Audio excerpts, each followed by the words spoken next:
In Wujiang, China, a town renowned for its silk, I found myself lost in the mesmerizing dance of silk threads. Each thread, woven and delicate on its own, contributed to a rich tapestry of intricate beauty when woven together.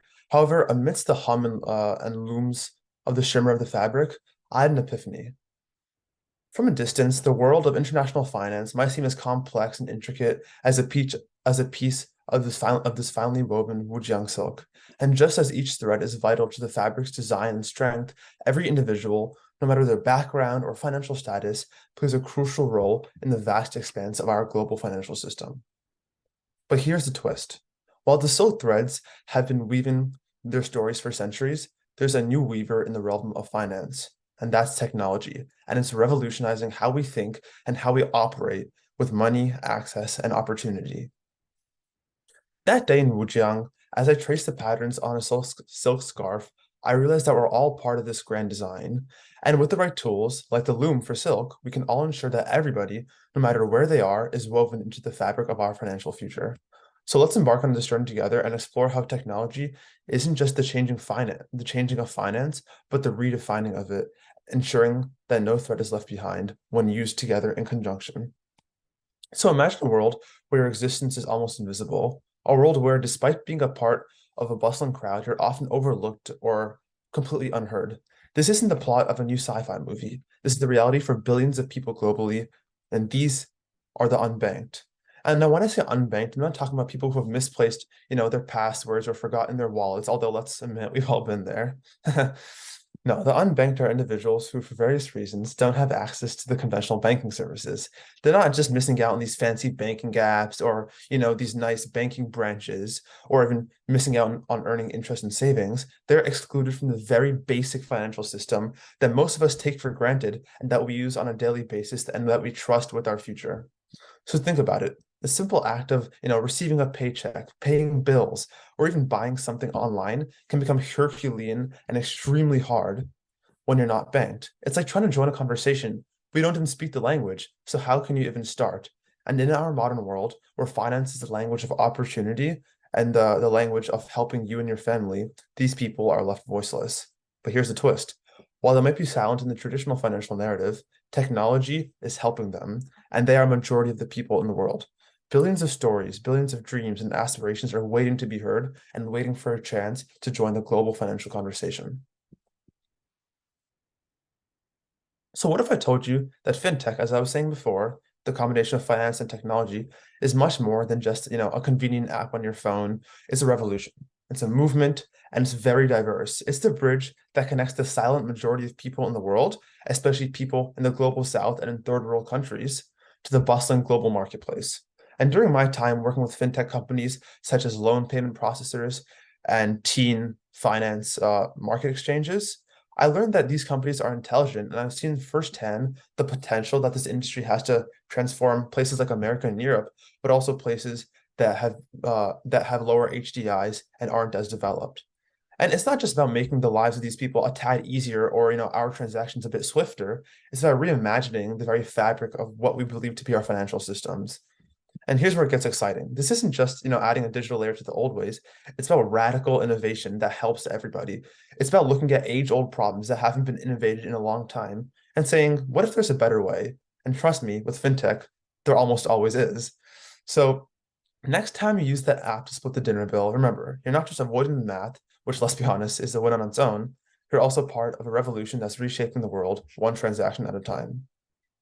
So now let's zoom out of that a little bit and let's take a moment to think about heroes, right? In movies, they're portrayed with capes, flying around, saving the day, having all the people love them. But in the world of finance, our heroes look a little bit different. They're lines of code, algorithms, neural networks, and this transformative technology and innovation. And yes, this often is artificial intelligence or AI, and will be more and more in the future. Now, when diving into my research on microfinance institutions internationally, I stumbled upon a fascinating revelation. While microfinance has been a beacon of hope for many, providing small loans to those who traditionally can't get loans by big banks, it has faced challenges. For example, how do you determine who gets a loan when there's no credit history, when you know very little about them? How do you scale up and reach more people efficiently while still retaining your base?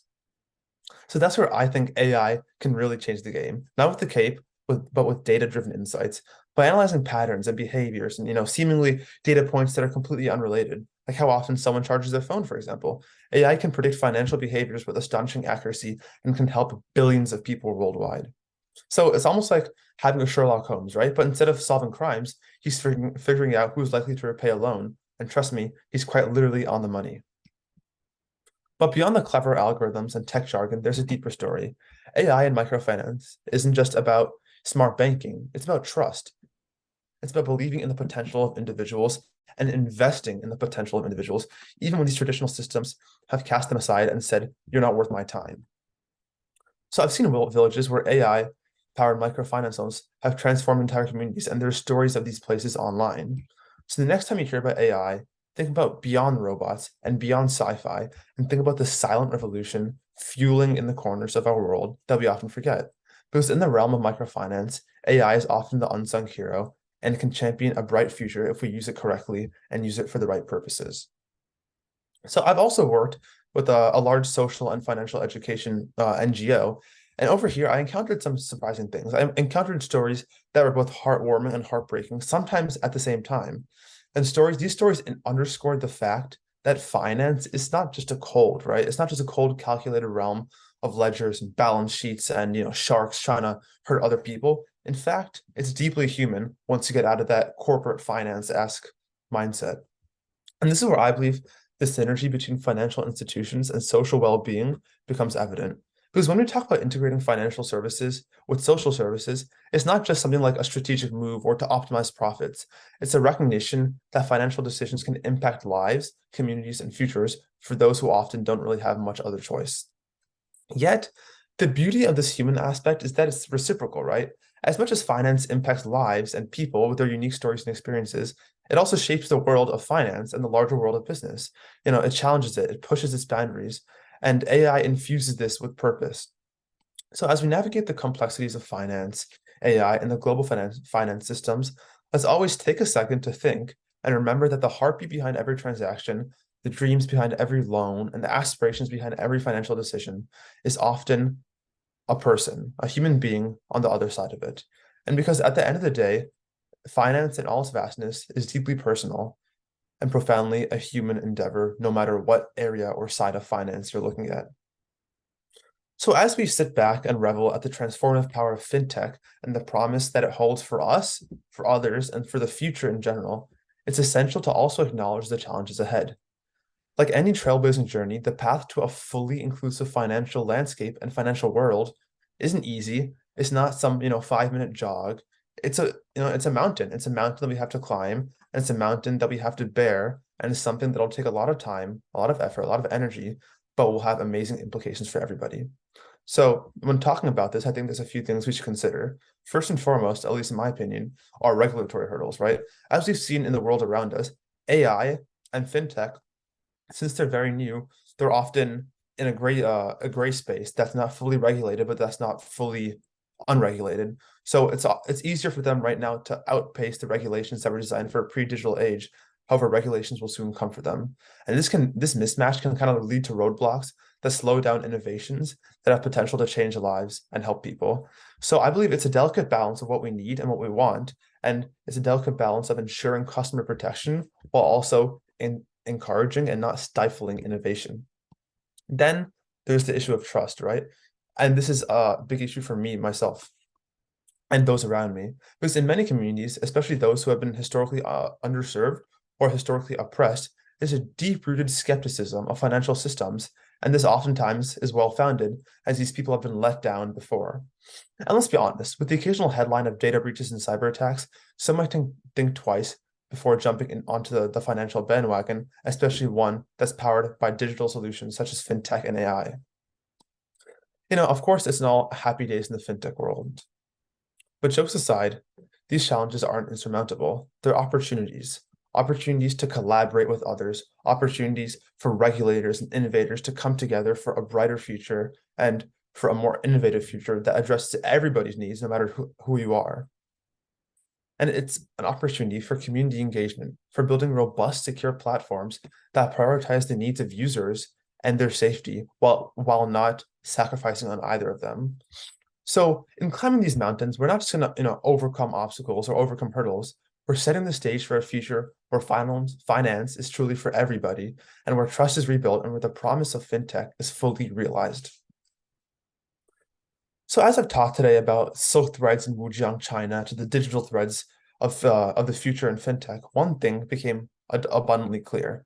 Finance is more than just numbers and transactions. It's a reflection of our shared humanity, our dreams, our challenges, our aspirations, and our boundless potential. We've explored the transformative power of technology, the promise of AI, the foundational role of education, and the mountains we still have to climb. But at the heart of it all lies a simple truth.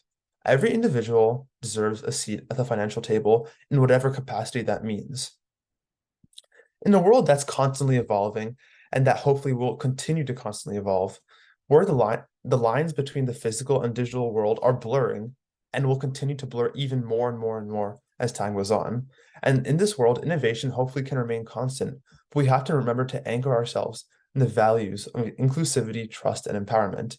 And as a teen, this is especially impactful for me, as this world and the world of fintech and AI and hopefully constant innovation is one that I'm going to be in for several decades, and one that I hope that changes my life and that I can contribute to. So while the road ahead is filled with challenges, like I said before, it's also paved with opportunities, opportunities to reimagine, redefine, and rebuild a financial ecosystem for everybody.